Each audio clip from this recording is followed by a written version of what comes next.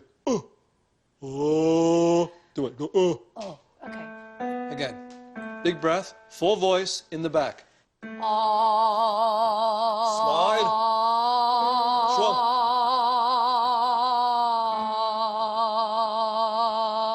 Excellent. Excellent. Okay. Pretty good. Yeah? Better than I expected. Do you think that's because I've had training and I know how to use my voice? No, because you've had bad training. And you don't have to use your voice. I've had good training, Gary. So go for it. Come on.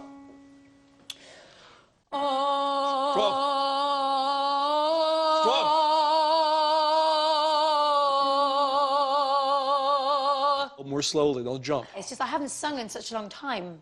No excuses. Just take your time. Sit straight.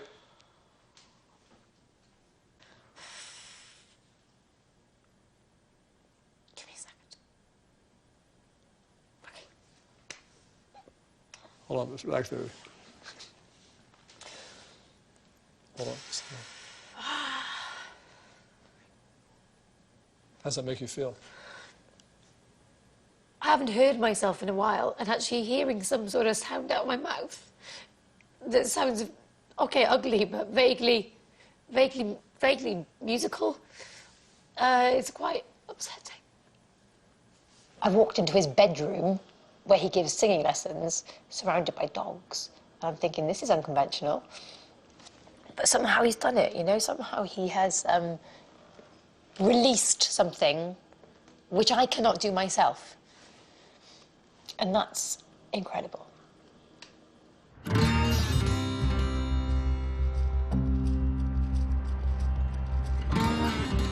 With one lesson under my belt and a very sore throat, I went to meet a friend for dinner. Gary recommended a cafe around the corner.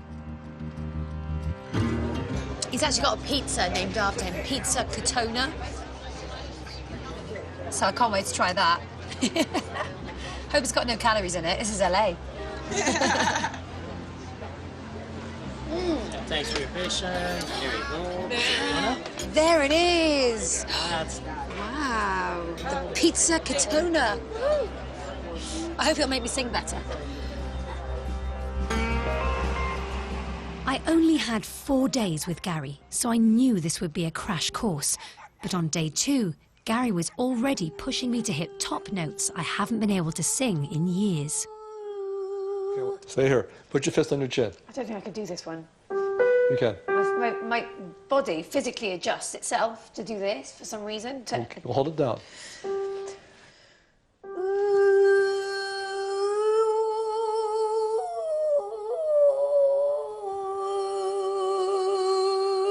Excellent. Again, remember I told you about not judging your voice? Every time I tell you this, you don't listen. No. Every time and the funny thing is, you're doing it right, and you're criticizing yourself for it.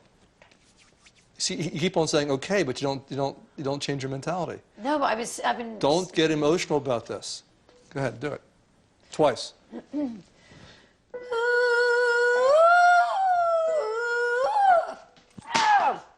Sorry. Oh. Try one more time. This time you're going to get it. This time, I think.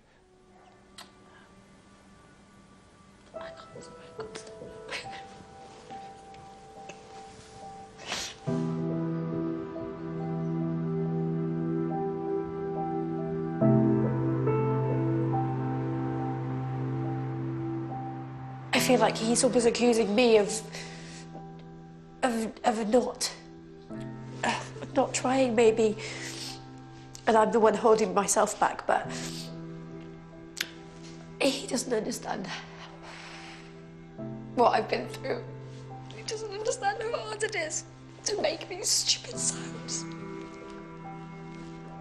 When you train with me, when you have your voice built, it's normal and expected and desirable to make unattractive sounds, because by making unattractive sounds, it means that you're breaking down the muscles.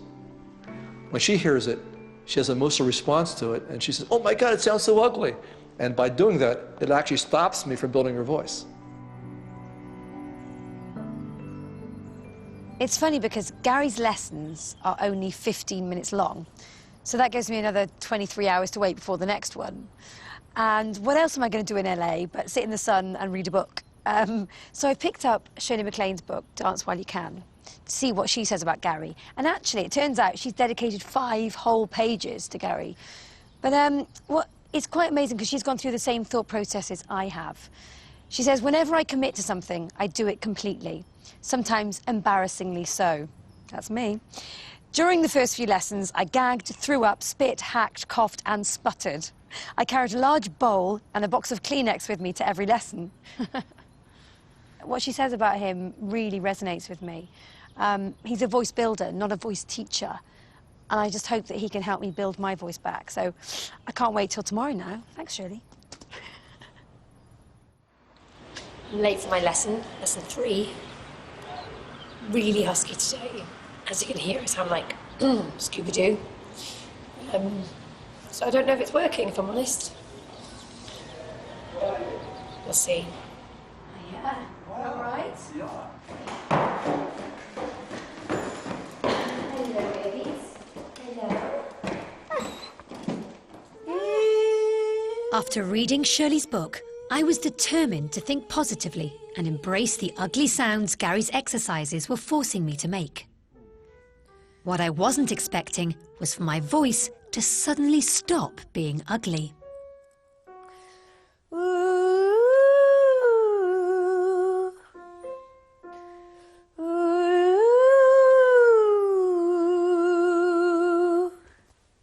That is pretty amazing. There's your singing voice, right there. There it is. There it is. It's amazing just to access any notes there, you know, and it feels easier. Listen to your voice. Yeah, oh my God, listen to my voice. Yeah, it does. It feels like old me a little bit. Today was the 3rd session, Connie's 3rd session, and it was, for all intents and purposes, a breakthrough session. Her voice opened up. The part of her range that normally is constricted began opening and producing pure tones. Very thrilled, very excited, and very optimistic. I feel like something's definitely changed. You know, I came here 3 days ago, a complete cynic. And I don't want to sound like a convert just yet, but something happened just then that I didn't think was achievable, ever. With voice building, even damaged vocal folds due to surgery can be addressed. What do I think about the fact she had surgery? I think it's unfortunate. I think that if I'd gotten to her sooner, the surgery would have been unnecessary. But it is what it is, and her voice is making a comeback nonetheless, so I'm very excited by that. Do you really think I should have had surgery? I don't know that answer. What is certainly true is that too many people are getting surgeries when they don't need them. And the medical profession is thinking more in terms of cutting and injecting than building. And they have to make that switch. It would be great to get back on stage and say, hey, this has helped me. It will be an amazing comeback. Well, you know, it's going to be controversial because we're taking on some very well-established, you know, powers in the world, the medical profession. I'm not on this journey to be controversial or wage war on the medical profession.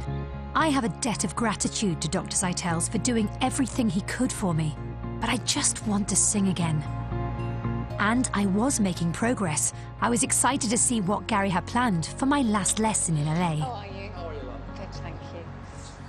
I want you to try to sing something.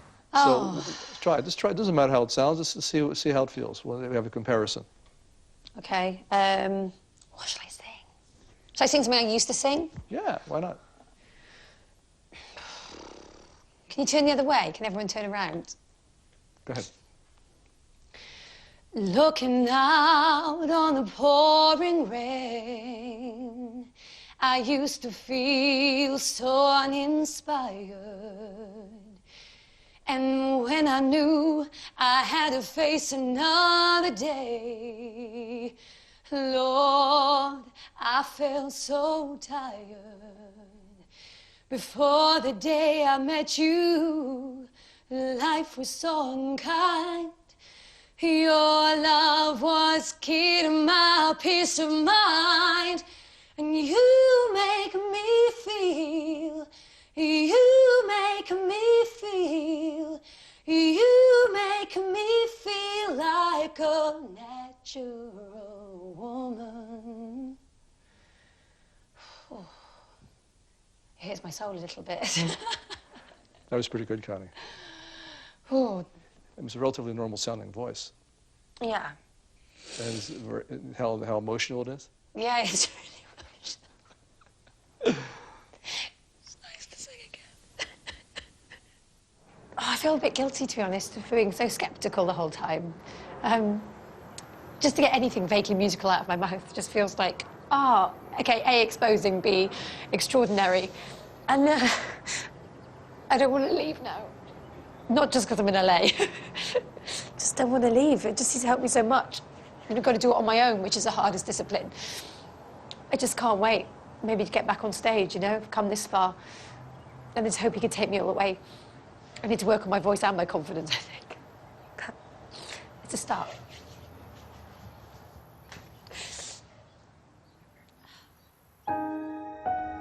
Being able to sing again was releasing a lot of emotions and memories that I buried deep inside for years. It was forcing me to relive the period in my life where I could feel my voice degenerating, and back then, I'd go to any lengths to try and stop it. I first heard that Connie was having some vocal trouble through the production, which was both putting the production in kind of jeopardy, but also concerned about what was really going on. So Connie reached out to me because she knew that Julie Andrews had a doctor who had helped her. And so I reached out to Julie's manager, who was extremely helpful and actually connected Connie with Dr. Zeitels in Boston. Vocal folds clearly are just an organ that forms part of the voice box when you're in utero, and they start by being essentially one, and then it separates like this. And then it has to be round on its internal edge. Her tissues had a ridge and a deficit, so it was a fold and a second fold. This meant that when her vocal folds went to vibrate, they wouldn't vibrate properly because the wave couldn't propagate in high pitches because there was a cut through the center of them. I stayed out in Boston for a few months trying to get my head around it, and also enduring a couple of operations.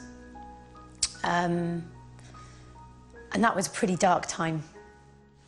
I'm Connie, and I've been here so long that I almost feel I live at the Voice Centre. It was my third op this year, and it was on my right chord, which wasn't very successful.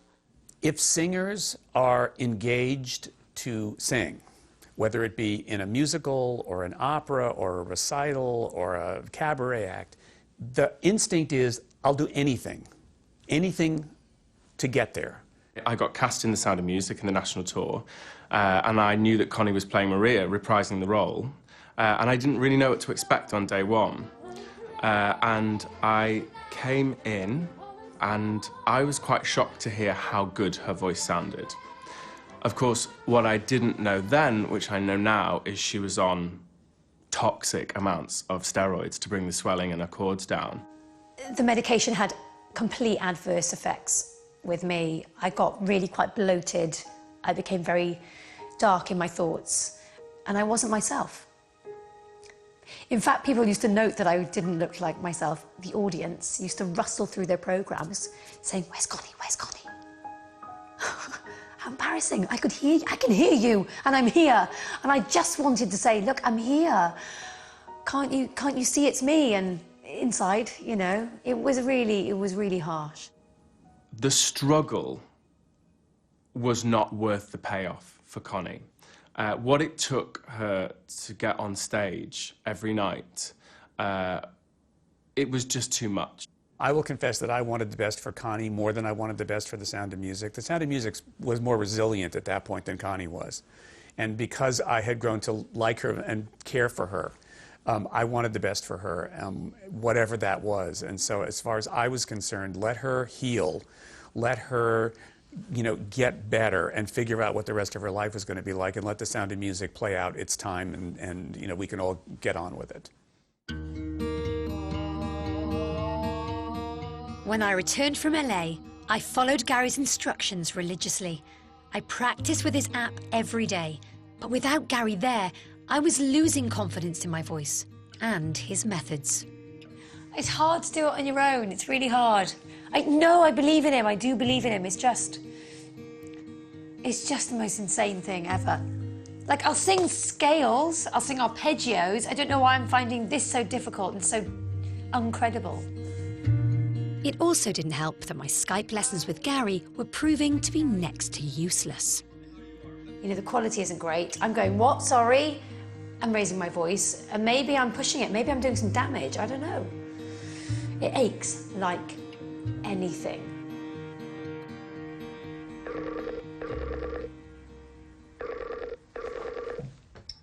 Hiya! Hey there. so tell me how you are. I've got to be honest with you, I have noticed a regression in my voice. Well, when I was with you, it was all good, maybe because it was sunny in LA or something, but it does feel like since I've come home, all my days are a bit grey vocally. Is it right that it should hurt? Because it's been like aching. I know. It's a part of your vocal recovery. I mean, especially in your case where we're building in musculature that's not natural to begin with. So let's just try a few and see how we're doing. Okay, cool. Okay.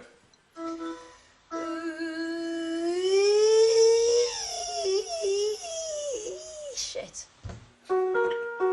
One more. Connie, you sound horrible.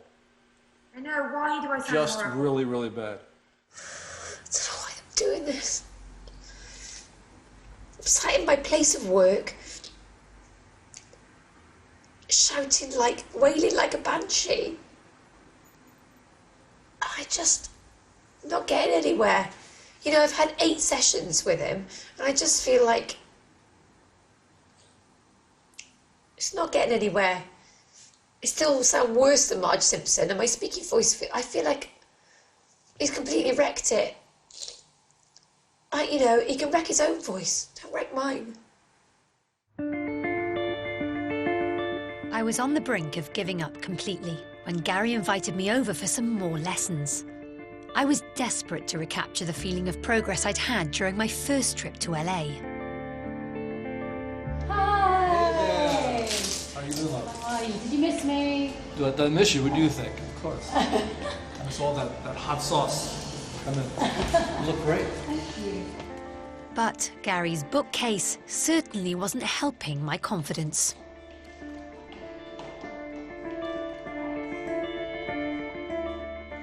I can tell that you're more focused now. Yeah, I'm hoping I can sort of be less attached to it and just get on with it. Yeah, it's a physical process. I mean, just think about, you're just working out muscles, and it doesn't matter the sounds that you make because it's all leading to a better sound. Yeah, exactly. Right? Make me sound ugly. Come on, Gary. All right, let's go for it.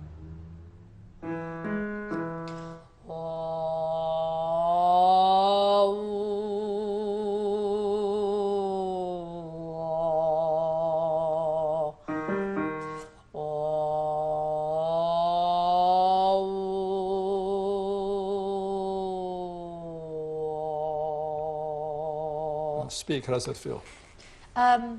Feels really good. Yeah, feels quite clean. Right. See it? Quite open. But No, pretty good job for your first time after not seeing you for a while. yeah, okay. Yeah, you're only a few notes away from having your whole lower register back. I think all the beating her up and criticizing her and scolding her and telling her to stop being so emotional really paid off. I mean, I think she's now in her own power. She knows her voice is coming back. I think a lot of it's based upon her confidence now. Emotionally, she's really under control, and she's being really, really professional. It's somebody's birthday today. It's my nan's birthday. You know what she deserves? Oh, don't do it. Yeah, she deserves a beautiful voice singing her happy birthday. Can you think of anybody? Good idea. Go for it. Let's hear it. Hi, Nan, happy birthday. So I want to do something now, okay? Happy birthday to you. Happy birthday to you.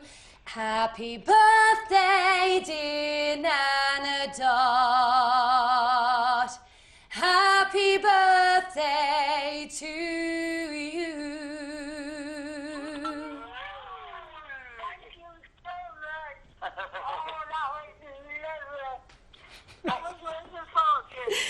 Love you. Happy birthday. Bye. Now, for doing that, I have a special prize for you. You do? Yes. And guess what? I'm taking you over to meet Shirley MacLaine. No way. Yeah, she's waiting for us. And it should be a great inspiration for you. How did you first meet Shirley then? I met Shirley because I performed this quasi-miracle and brought this guy's voice back who couldn't speak. He was a very famous film critic for the LA Times named Michael Wilmington. The next day, Shirley calls me. I live clear blue sky and drove from Malibu to my one-bedroom apartment in Hollywood. Wow. And she came in, she sat down, went through 5 minutes of a lesson. She said, "You come with me on tour." You went on tour with Shirley MacLaine? And Frank Sinatra. Wow, wee wah wah. You go first. Charlie! Oh my God. Like I didn't expect you. Hi, honey. Hello, lovely to meet you. Oh, yes. You are Nice to so meet you. wonderful. Oh. Come in, come in, Thank you, thank you. Shirley took me for a stroll in her garden, and we talked for ages about my vocal journey. I felt so lucky to be getting advice from such a prestigious performer, and it was comforting to know that even an Oscar-winning actress has followed Gary's methods. I want you to be honest with me now. I'm partway through my sessions with Gary, and it's really working for me. Do you think he can help me sing again? Of course. There's no doubt about that. Don't be impatient with it, and you need more than 2 weeks, because you need a sociological adjustment to what your form of expression is. I mean, that's why we have voices.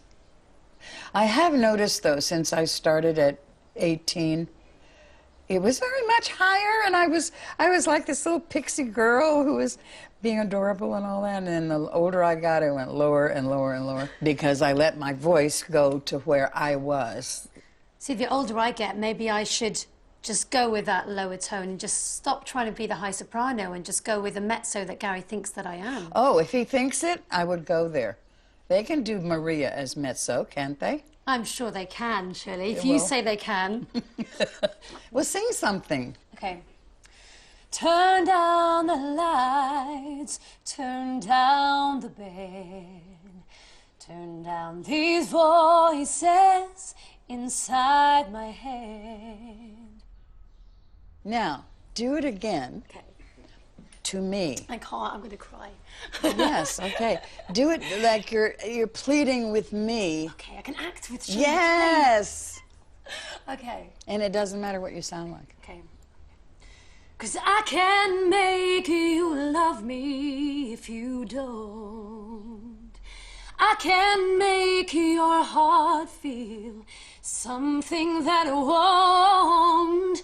And here in the dark, in these final hours, I will lay down my heart and I will feel the power. Thank you. That's lovely. I just acted with that Shirley MacLaine. Was that all right? Oh, absolutely. I had Shirley MacLaine's seal of approval, and I felt like I was walking on air. But my day was about to get even more surreal. When I got back to the hotel, there was a message waiting for me from Andrew Lloyd Webber. There's an outside chance that I could sing again at the Palladium. For one night only, in front of an invited audience, just a few friends and family, hopefully. I am nervous about letting Lloyd Webber down, you know, having won Maria so many years ago. I don't want him to think I've lost it. Throughout my time voice building with Gary, I couldn't help wonder how my vocal cords had been reacting to daily rigorous use. So, for peace of mind, I booked a checkup appointment with a doctor who knows my vocal anatomy better than anyone. I'm packing now to go to Boston. I'm going to meet Dr. Steve Zeitels, the man who saved my voice, but at the same time couldn't help me any more than he could. So he told me, basically, I wouldn't be able to continue singing. And that was hard to hear, so I'm nervous about seeing him.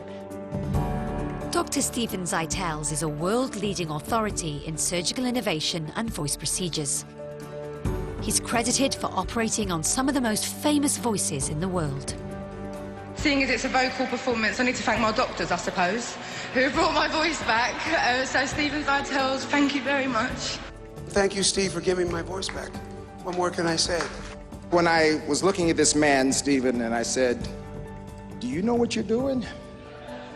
And he said, "Trust me, Lionel, I got this like a piece of work, no problem." Dr. Zeitels is currently heading the development of a vocal biogel, which he plans to inject directly into damaged vocal cords like mine. The gel will act as an artificial membrane and enable people with speaking and singing difficulties to rediscover their voices. The gel is currently 2 years off human trials and could ultimately be the solution for my problems. Until then, though, I'm back at Massachusetts General Hospital for my checkup with Dr. Zeitels. And seeing as the biogel isn't ready yet, I'll just be getting the good old-fashioned camera down my throat. A bit nervous now. I haven't looked on my throat in 5 years. 5 years. Since I had the ops, so... I don't even want to look down them now, or what a state they're going to be in.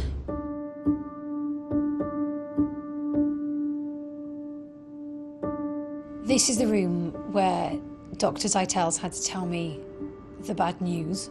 When I first met him, he basically said, "I don't think there's anything I can do." It was mortifying.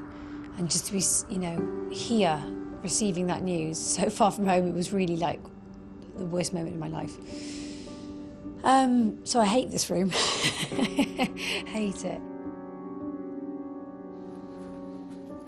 Hi, Connie. How are you? It's great to see you. Oh, my good God, how long has it been? A few years? Oh, yeah, many. Wow, wow. How have you been feeling? Good. But as you said 5 years ago, you may have to find another job. And stay with it and give us time to catch up with the science. Yeah. Well, let's have a look at this new voice Yes, let's do that. Okay. It's been too many years. I'm a bit nervous. I know. Well, whatever it is, we'll be here for you. Sorry, turn towards me. Do the low one. That's 287. Slightly higher. That's going to be probably close to the limit. We got tremendous images, really, and there is some things to discuss. Okay. All right. So, take a look here. There's been a change? Something that might be worth looking at in the operating room. Okay, when you look, you can see that there's a white area over here, and the vessels are going around it. As you go higher, it's consistent. The question will be, is there a small cyst there?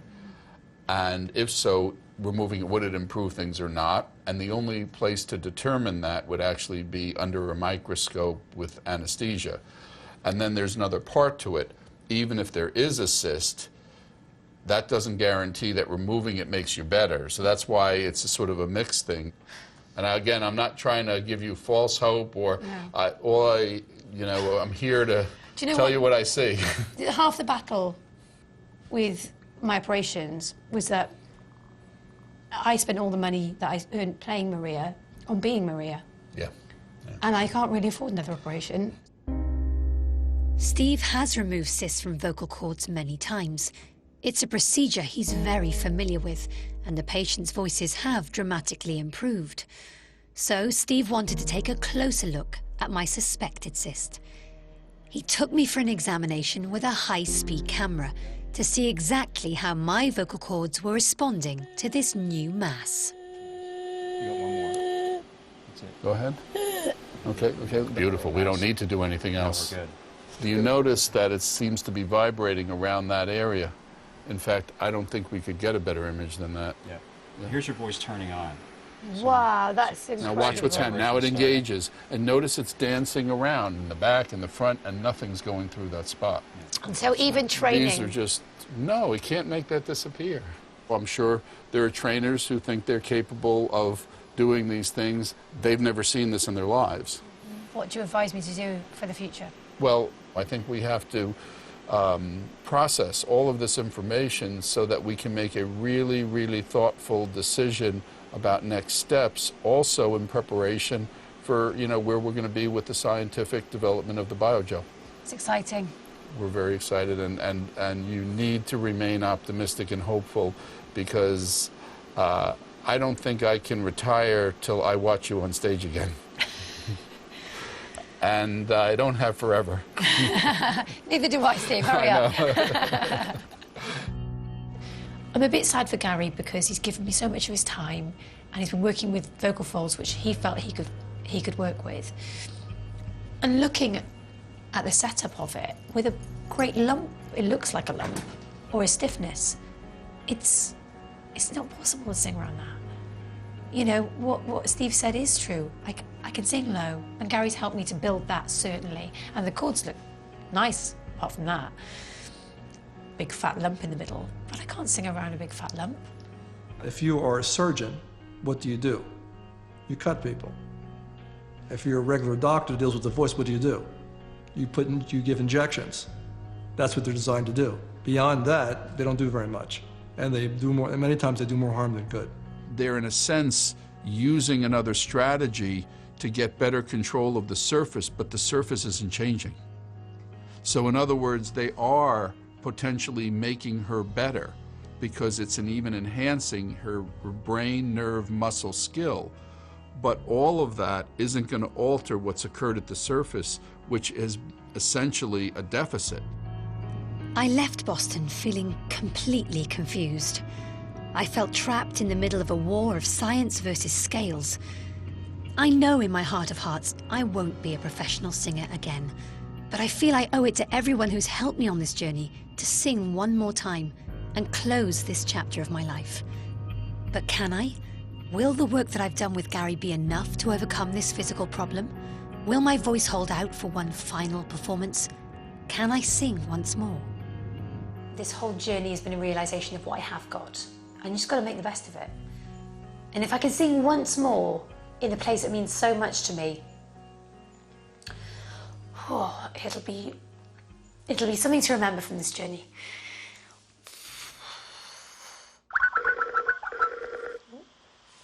Hello? Hiya, Gary. You all right? It's the diva.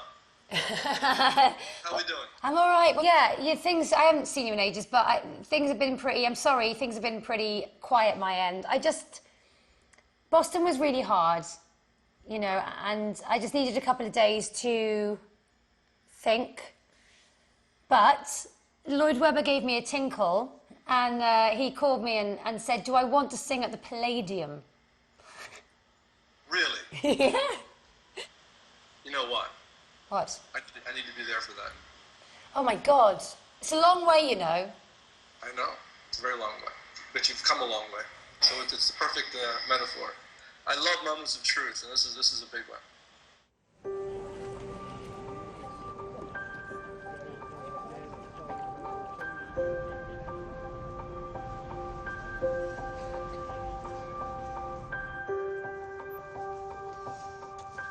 I must have been fearless at 23.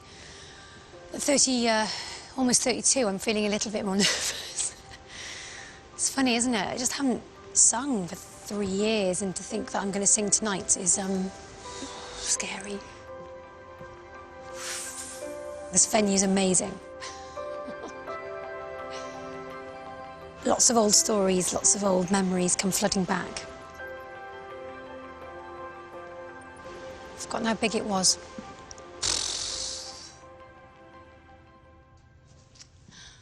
Here we are.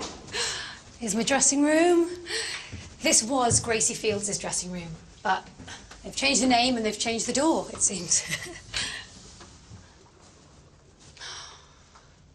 Wow. They've changed the art since I was in here last. So there's Chichity Bang Bang, there's the Wizard of Oz, and look! It's the Sound of Music. Exciting. There's me, being like 23. Aww.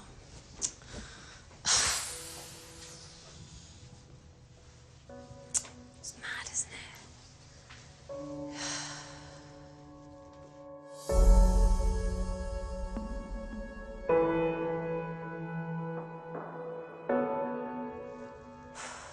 It feels strange without costumes in it, and first night cards and flowers. 8 years. 8 years. But it smells the same.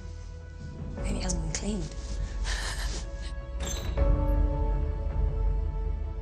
This is a vindication for my work and for her as an artist. So these moments are few and far in between. But when they happen, they're very big.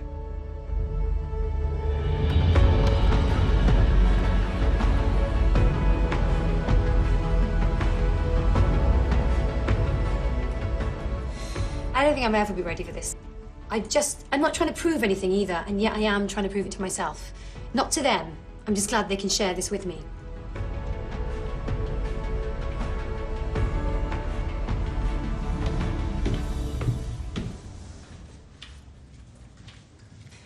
It just feels like old times, and I just want it to last forever. That's the sadness of it.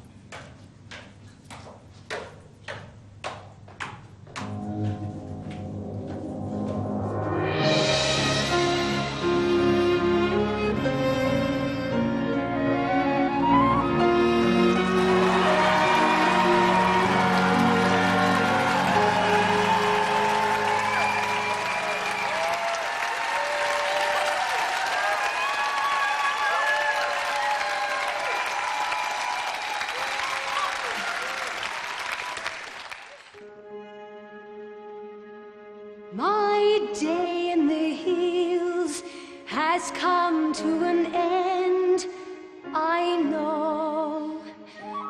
A star has come out to tell me it's time to go. But deep in the dark green shadows are voices that urge me to stay.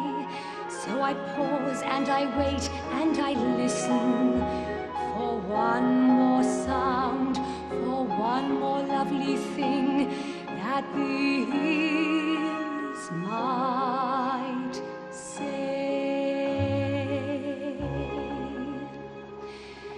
The hills are alive with the sound of music, with songs they've sung for 1,000 years. The hills fill my heart with the sound of music. My heart wants to sing every song it hears. My heart wants to beat like the wings of the birds that rise from the lake to the trees. My heart wants to sigh like a chime that flies from a church on a breeze, to laugh like a brook as it trips and falls over stones in its way, to sing through the night like a lark who is learning to pray. I go to the hills where my heart is lonely. I know I will hear what I've heard before. My heart will be blessed with the sound of music, and I'll sing once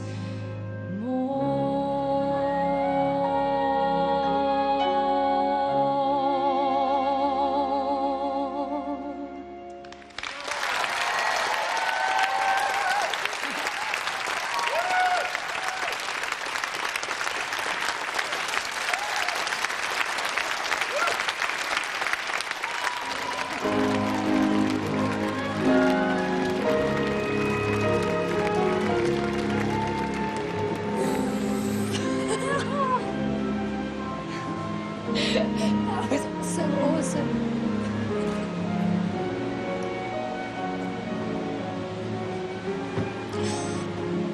I'm so thrilled. Sorry, crying again. That just meant so much to me. Oh, And Lloyd Webber giving us the Palladium is amazing. What a day. I never thought I'd see this day. So happy. I did it.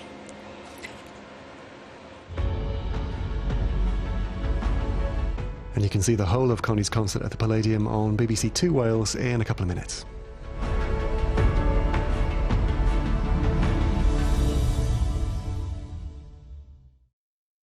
The Chancellor, George Osborne, is to deliver the first Conservative budget for 18 years. What will it mean for the finances of the nation and your family? Join me, Hugh Edwards, for live coverage and analysis. The budget, Wednesday morning at 11:30 on BBC Two.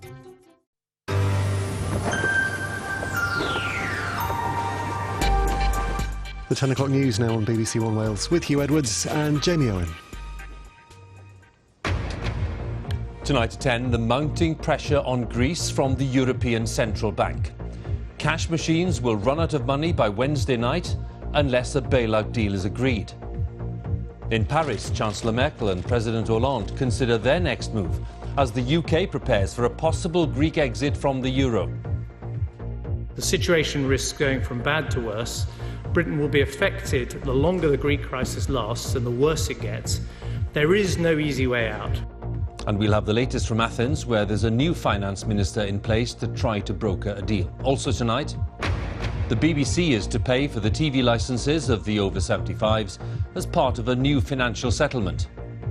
The BBC has agreed to play its part in contributing to reductions in spending like much of the rest of the public sector, while at the same time further reducing its